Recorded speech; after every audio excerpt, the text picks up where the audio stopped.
I believe in a movement. Like the slide that I mentioned earlier is creating a movement.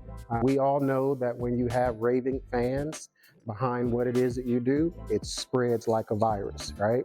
And so by having people who are super passionate, and I would imagine everybody in here is super passionate about the local economy, otherwise you wouldn't be in this room.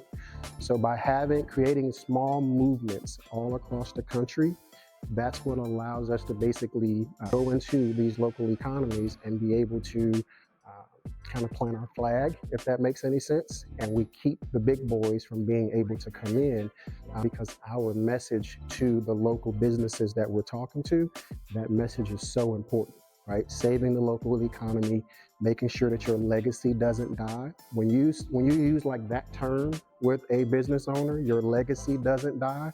That a lot of times that's what motivates them to take action, because they realize like, hey, I've literally blood, sweat, tears sometimes, every ounce of their money, second mortgages on their homes, relationships with kids and family.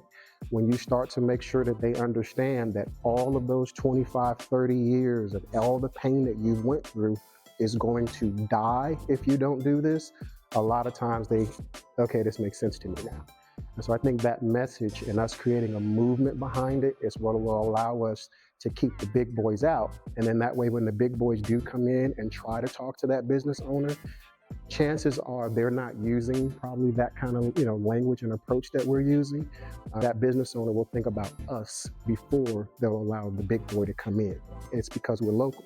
You guys know them all. I guarantee you, every last one of you in here has used some type of home service, unless you maybe live in an apartment, but you've probably used some kind of home services company before, so you know these people.